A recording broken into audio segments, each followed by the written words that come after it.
결국 법원 감정인이 가격을 정한다는데 그냥 감정 결과만 기다리면 되는 것 아닌가요? 이렇게 생각하시는데 이것이 가장 위험한 선택입니다. 감정 결과가 한번 제출되고 나면 그 평가를 뒤집는 것은 거의 불가능에 가깝습니다. 매도 청구 소송에서는 판사를 직접 설득하는 것보다 법원 감정인을 설득하는 것이 훨씬 중요합니다. 내 재산은 내가 알고 준비한 만큼 지킬 수 있습니다.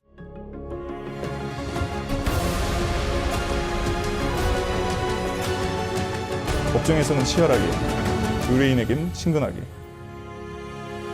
Frontier.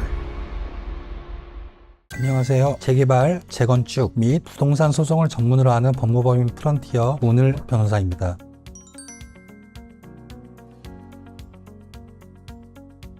최근 들어 재건축 매도 청구 소송을 당했는데 어떻게 대응해야 하나요? 라는 문의가 부쩍 많아 오늘 영상에서는 재건축 매도 청구 소송에 맞서는 핵심 전략을 분명하게 설명드리려 합니다. 먼저 매도 청구 소송이란 도시정비법상 재건축 사업 과정에서 조합 설립 단계에서 동의하지 않거나 분양 신청 기간에 신청을 하지 않아 현금 청산 대상자가 된 소유자에게 조합이 제기하는 소송을 말합니다. 소규모 주택 정비 사업이나 지역주택 조합에서도 매우 자주 일어나는 분쟁이죠. 많은 분들이 여기서 한 가지 오해를 하십니다. 결국 법원 감정인이 가격을 정한다는데 그냥 감정 결과만 기다리면 되는 것 아닌가요? 이렇게 생각하시는데 이것이 가장 위험한 선택입니다. 실제로 실무에서는 감정 결과가 법원에 제출된 이후에 늦게 대응하시는 분들이 많습니다. 하지만 일단 감정 결과가 한번 제출되고 나면 그 평가를 뒤집는 것은 거의 불가능에 가깝습니다. 즉 초기 대응을 놓치는 순간 재산권 침해가 그대로 현실이 되어버린 겁니다. 그래서 지금부터 재건축 매도 청구 소송에서 반드시 챙겨야 할 3가지 핵심 대응 전략을 차근차근 알려드리겠습니다.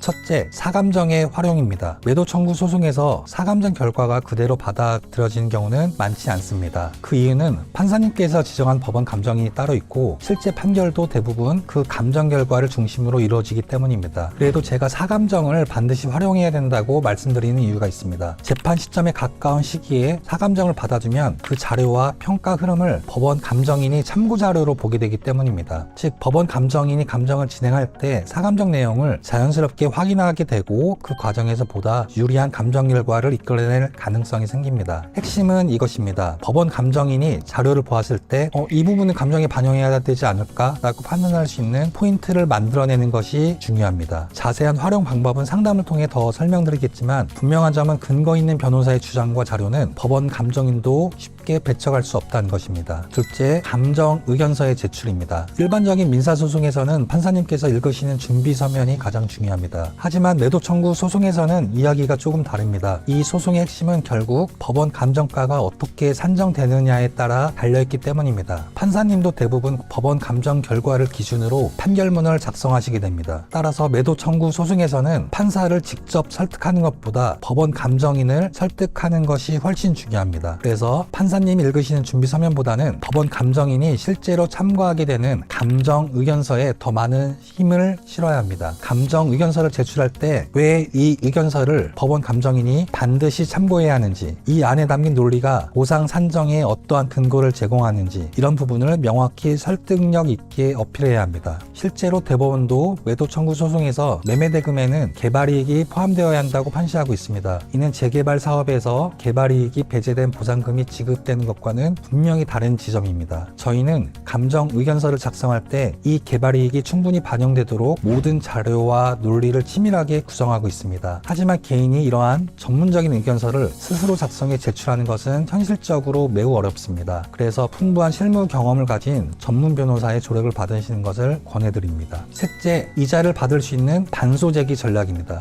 매도 청구 소송에서 그냥 버티기만 하면 매매대금을 많이 받을 수 있다고 잘못 생각하시는 분들이 계십니다. 하지만 아무런 대응을 하지 않고 그대로 두시면 법원은 통상적으로 조합과 소유자가 각자의 의무를 동시에 이행해야 한다는 동시이행 판결을 내리게 됩니다. 문제는 여기서 발생합니다. 동시이행 판결이 붙어있는 한 매매대금에는 이자가 발생하지 않습니다. 예를 들어 매매대금이 10억 원으로 결정되었다고 가정하면 3년 뒤에 받게 되더라도 단 1원의 이자도 붙지 않은 상태로 받게 되는 상황이 생길 수 있습니다. 따라서 소유자 입장에서는 최대한 빠른 시일 안에 부동산을 공시 공실 상태로 만들고 소유권 이전 등기에 필요한 서류를 모두 준비한 뒤 조합에게 인도할 준비가 되어 있음을 알리고 반소를 제기한 것이 핵심 전략입니다. 대법원의 판례에서도 이를 명확히 인정하고 있는데요. 소유자가 부동산을 공가, 즉 빈집 상태로 만들고 소유권 이전을 필요한 서류를 변호사에게 맡긴 다음 그 사실을 조합에게 통보하였다면 이는 인도 의무를 제대로 제공한 것으로 본다는 것입니다. 이렇게 이행 제공이 완료되면 조합은 이행지체 상태에 빠지게 됩니다. 그 상태에서 소유자가 반소 제기를 하면 조합은 매매대금뿐만 아니라 최대 연 12%의 지연 손해금까지 추가로 지급해야 합니다. 이 때문에 부산 지역은 물론 수도권에서도 연 12% 지연이자를 통해 적지 않은 금액을 추가로 보상받는 사례가 매우 많습니다.